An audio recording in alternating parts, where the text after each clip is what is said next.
Hello everyone, welcome back to Rolling Solo. My name is Adam Smith, and today we're playing through part 11 of the Sword and Sorcery playthrough. And in the last video, we had Skeld run in against the Raider and make an attack, and he landed some pretty incredible dice, as you can see right here. The only thing that I have to double check on though, because there is a pass ability that will apply, is Skeld had run from this location using a move activity to here and then dashed in. But the Raider on the enemy scroll, now that I have it in my hand, had a passive ability called Readiness 1. It says if a hero moves in the area, you have to do a save, otherwise the enemy moves one space away. So we have to do a save roll.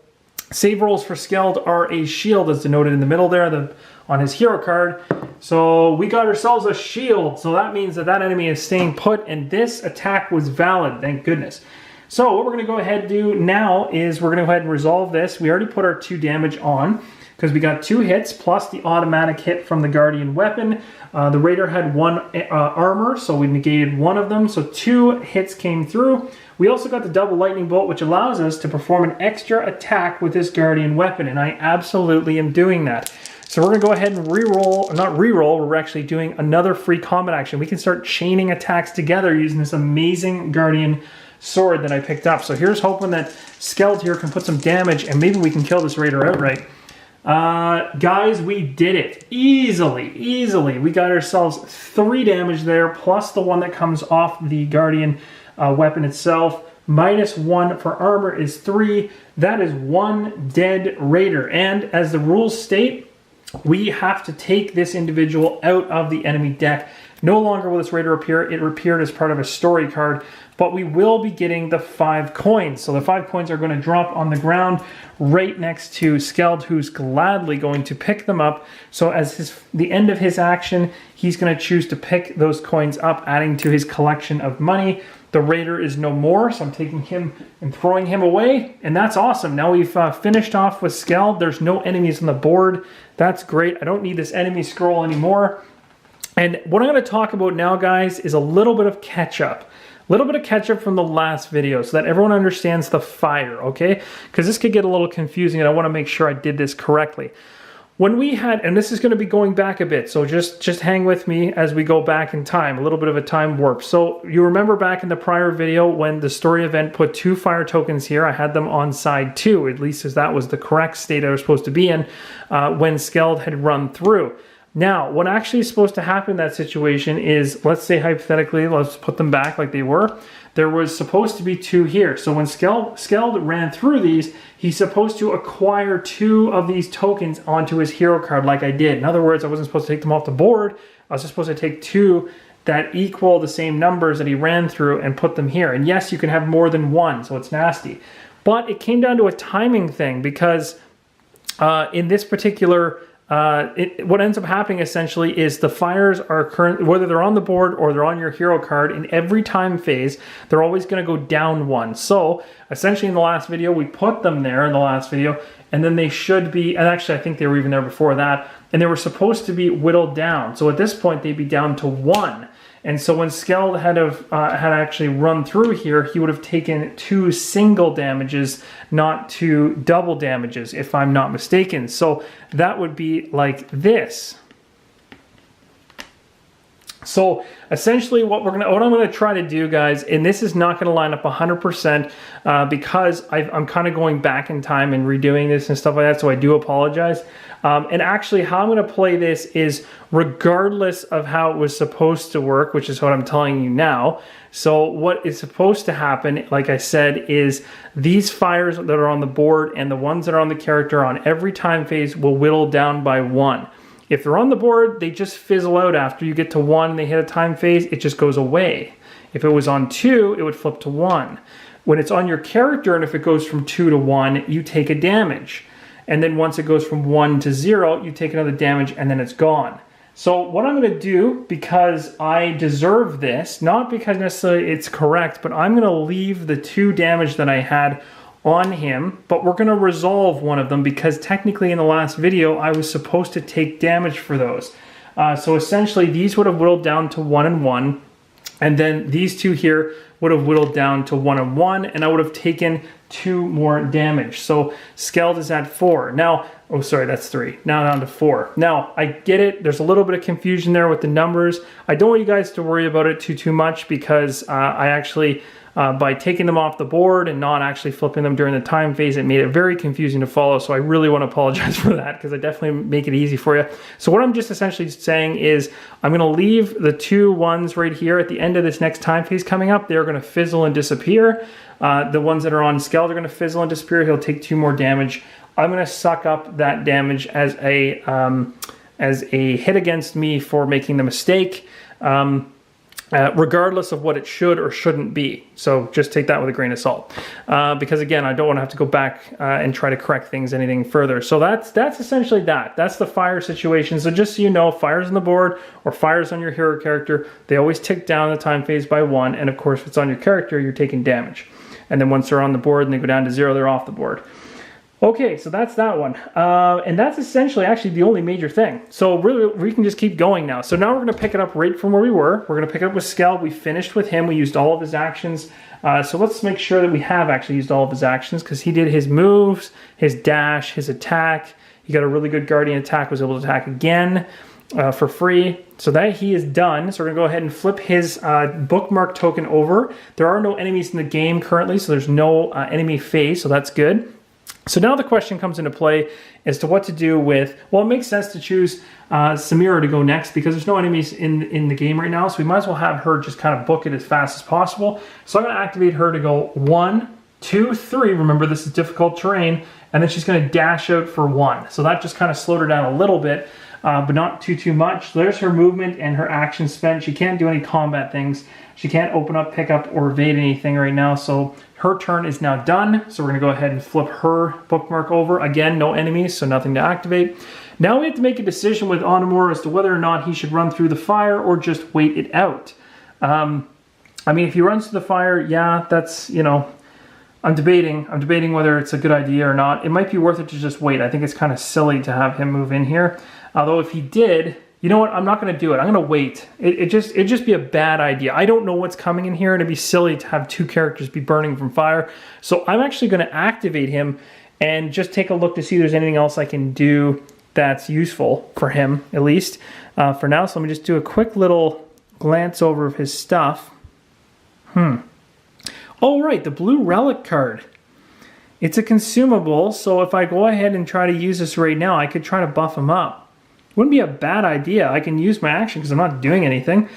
So I can roll blue die, and if I get a bolt, I lose a soul rank, but I'm already at 1, so you can never go lower than 1. If I get a star, I gain 1. So it's kind of like it's just kind of a gamble. So let's do it. I mean, there's no harm. If anything, it's going to help me out potentially at the end of this.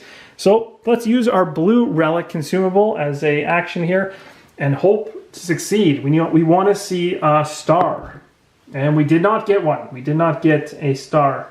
Now, the fun part about this is that I think you essentially continue to do this as an action until one of these 2 things happen. So it's kind of a gambling situation. Look, from what my interpretation is, there's only 2 outcomes. You keep trying to gamble with that until you hit one of those 2 outcomes. But it is consumable, so once it happens, it's gone. So nothing happened, essentially, but we burned his action. And that's it. I'm not going to move him. I don't want him to go through fire, so we're going to say his turn is done. He's quite happy. He's also healthy, so no enemy damage there. So we're done. All the heroes have now activated, so that's good. And we are going to go ahead into the game sequence and move to the event phase. So because, again, there's no enemies in play for any enemy turn. So now with the event phase, we're going to flip this card and find out what happens. Counterattack. That's not good. Oh, not good. Okay, so we have 2 or 3 heroes, so we're going to be spawning a number of heroes, or number of enemies equal to, so it'd be 3 heroes take away 0 enemies in play, which means it's going to be 3, and then it's -1 enemy, so 2. So there'll be 2 enemies spawn. It says activate the closest enemy to the active hero, select highest rank in case of a tie. Okay, so basically we don't have to... Oh, wait a minute. We gotta spawn it and then activate the closest enemy. Oh, that's not good.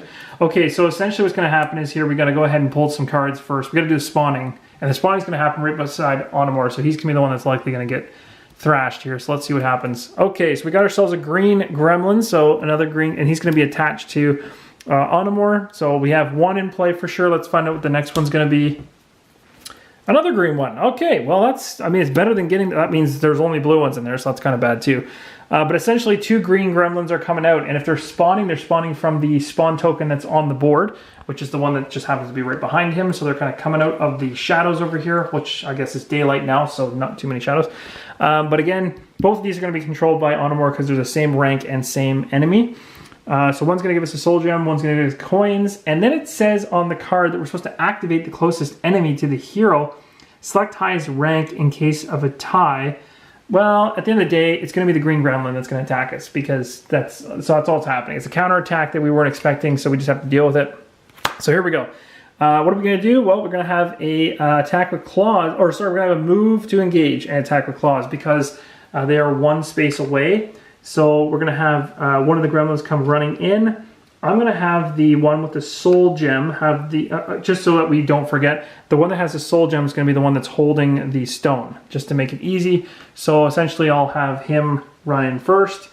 And so he runs into this particular area and he's going to attack claws. So we know what attacking with claws is. He's going to be doing his thieving ability, which is good because Onamor's not carrying anything, so that's good. Now banding would apply if both of the enemies were activated, but in this case, it's just we're only activating one enemy, not the whole group of them, so that's good. So there won't be any kind of there won't be any domination there. There won't be any supremacy bonus and all that good stuff, or terrible stuff, I should say. So claws is 2 red, so we're going to be rolling 2 red, and then of course we're going to have the chance afterwards to try to negate the pain that's coming towards our way right now. So here we go. This is the claw attack against Onamor. And we got a blank roll. That's awesome. We got a 1 hit and a bolt. So do we have armor on him? I forget. We don't have any free armor, but we do have the ability to roll some armor or a chance to block, essentially. So we're rolling 1 blue die with a chance to block. We do have a passive ability that allows us to roll defensive die if we fail this. So, and we're going to need it, so we're going to use it right now. And we still got hit. So we weren't able to roll. So Onamor, our Necromancer is going to take definitely a damage. So 1 damage there from the counterattack. And that's essentially the end of that. So we've now resolved the event card completely. And again, sitting on top, we have not very much time left. Things are getting kind of tight. All right, what's next? The time phase. Now, guys, this is where things get fun. So remember the time phase. Let's do this right. So all the fires that are sitting out here are going to extinguish. So we no longer have fires sitting out here to burn anybody as they run through. And on our character Skeld, he sadly is going to take 2 damage, which is not good because it's going to put him really close to death. He is now at 6 damage and only needs 1 more to be killed. So my plan is to get Onamor into this room, if he can get away eventually from these guys, which is going to be tough. He's going to try to get away from them in order to get close to Skeld to trade him the healing elixir so he can heal himself before he dies. Because if he dies, the shrine is so far away, it will take him an eternity to get back, and we can't have that happen. So we need to have some pretty incredible rolls here. We really, really do. We need to have, like, basically what needs to happen is we need to have pretty much a kill, a straight up kill. Otherwise, we got some problems. So I guess what makes sense at this point in time, let's take a look at the time phase, make sure there's nothing else I'm forgetting. Time phase wise, let's see. So there's no effects left. We've already cleaned up all those. Powers cooldown, powers haven't been used. Soul enhancements, resurrections, there are none, so we're good. We're moving right into the battle phase. So we're moving right to the battle phase to activate our heroes. So of course our bookmarks will come back alive again, and they're activated and ready to go. And now we got to just make a choice as to who we start with first. Well, it makes sense to start with, actually, you know what? Samir can't get there. She's so close. She could get 1, 2, 3, and then dash to here. But she's still out of range from doing anything useful, which just sucks because she only has the battle hammer on her and nothing ranged. And that would have been super handy to have something She'll be useful next round, but there's no point in activating her first because then it gives the green gremlins a chance to potentially activate, which would be bad for everybody. So let's go ahead and use Onimore first and hope that he can kill at least one of them because we need to keep him alive. So let's do that. So we're activating Onimore. He's going to focus with one action so that he gets an automatic hit. And then he's going to go ahead and he's going to be rolling for his staff of 3. So we're going to get 3 blue dice. We're in a brand new round now, so he has this passive ability back to be able to use to reroll a 1-hit die if he needs to. Ooh, there's also the drain life, because then I could actually heal myself. And that would actually kind of make sense. And I could roll, ooh, that actually might be a good idea. That actually makes a lot more sense. I'm going to use drain life. I'm not using my staff. So I'm going to use drain life, which gives me 1 red and 2 blue. It also gives me an automatic hit.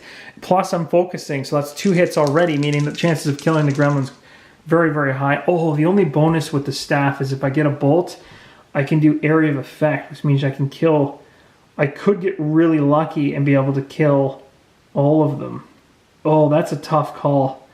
I'm gonna go for the area of effect. I'm gonna try to nail that. I think with 3 dice, we should be able to get 1 bolt that should be able to do enough damage. Oh, this is gonna be tough, but I'm focusing, so it gives me 1 right away. So we just need to get 2 hits and a bolt. That's really what we're looking for. We're using the staff, changing up the strategy, and oof, did not exactly work out the way I wanted to. But I was able to kill. So I was able to kill 1 though. That's good. So I got 2 hits. I did get a star though. I got multiple stars, so I'm able to, oh, I wouldn't have been able, sorry, to use my area of effect anyway. Sorry, guys, my mistake. This guy's in the other area anyway. So, oh, what am I thinking? That was stupid of me.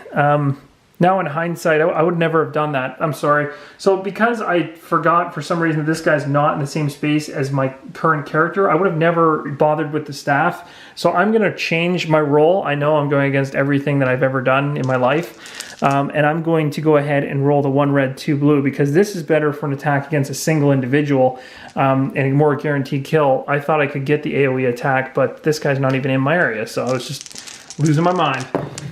I would have killed it regardless. So anyway, he's dead. It doesn't matter. The end result is the same. The bonus for me is that it says you heal HP equal to the damage dealt to the enemy. So it's a guaranteed kill first off. I got 3 hits plus the focus hit plus the drain life. That's like 5 hits. It's way more than enough. So this gremlin with the stone is dead. So when this one dies, a soul gem is dropped, which means we gain another soul gem in our little container here for our crew. One of the gremlins is off the board, so that's good news. I'm now free to move. That's also good news. This drain life actually goes to the 2nd time position because I burned it. I healed myself for 1 damage.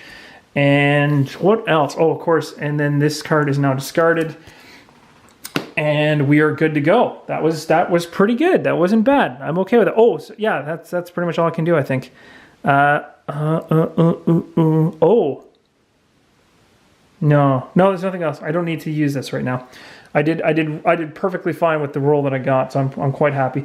The bolt would have allowed me to get an extra hit on top of it. So actually, technically, I got 3 hits plus the bolt hit is 4. This is 5. The focus is 6. That's 6 hits. That's insane. That's a crazy attack. 6 hits. That would have taken out like a pretty big guy. But anyway, that's the end of his turn. Or sorry, that's the end of his combat, not his turn.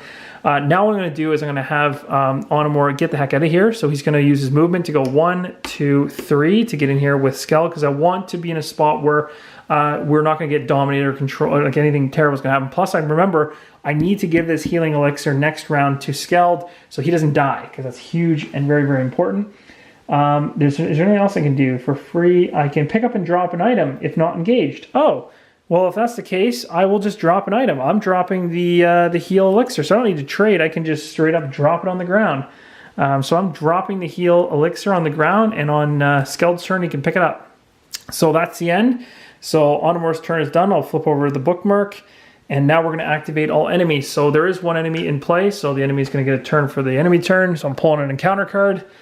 Activate 3 enemies. Wow, okay, that's aggressive. Shuffle the encounter deck with the discard pile and then discard this card. So really I'm just activating 1 enemy because I can't activate this one. So Yes, so this is a discard pile. So I'm going to take the other encounter cards I've already discarded from prior, put them in with this one, and we're basically going to do some shuffling. I'm going to do this off camera because, you know, it's just not going to look pretty for me to do this one-handed.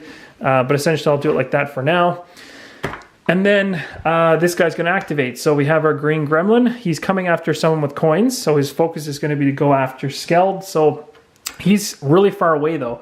He's got, to get to me, he's going to go 1, 2, 3, 4. So that's going to mean he's going to be doing the bottom action, which means he won't be attacking. He's just trying to catch up to us. So move up to 2 areas toward the closest hero.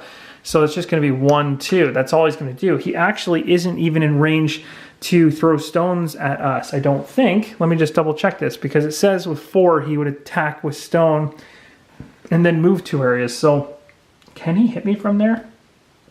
I got to draw a line. That's the fun part. So the line is here. Oh, that's tough. This is one of those situations again, I'm going to have to measure this because I got to make sure that that can happen. So let's do this with the straight edge here. Nope, not valid. So just so you guys can see it, there it is from sight line all the way over there. See it on the edge of the sight line all the way through, and it definitely nicks the corner. So that guy, he cannot see. He just nicks it. So there's no way. And even if he could, it's 1, 2, 3, 4. Yeah, so technically if he actually had that line of sight, he'd be able to throw a stone at us, but thankfully that wall is there blocking it. So all he can do is move 2 spaces toward us. So that's good. Whew, okay, so that's good. No attack on that. And now the really cool thing is that Samira, now that the green gremlin has moved, the next person to go probably would be, I'm going to probably have Skeld go next because I don't want him to die. So I'm going to have Skeld go for a free action. He's going to pick up the healing elixir.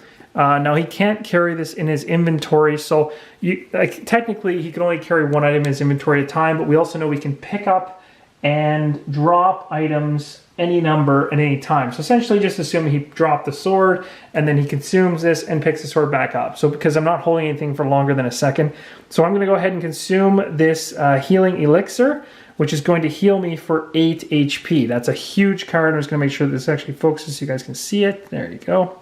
So it's a free action to actually do the drinking of the elixir. So that treasure card is discarded and all of my damage is gone. Thank goodness.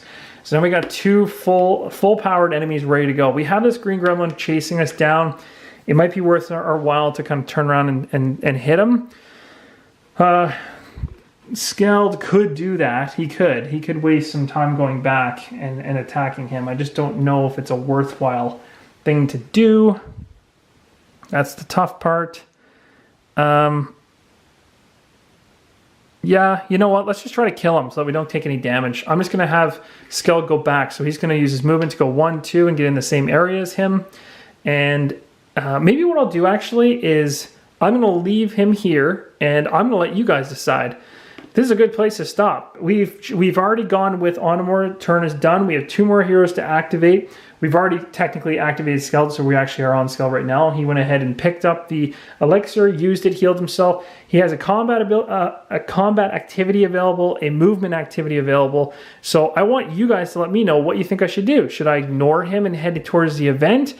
Should I run up to him and try to kill him? And then, of course, Samira, regardless, will be going 1, 2, 3, and 4. Like, she'll just be heading over, but she won't be of any use because she'll be outside of attacking him anyway. So give me some comments give me some feedback, I should say, in the comments below. Let me know what you think I should do next, and I'll take that into account in the next one. And if this will be actually the last video, as I'm going away, not the last video ever, guys, just I'm going away for the weekend, so I'm not going to be around to make any future videos for the next couple days. So I hope you guys enjoy this for the time being, and keep on rolling solo.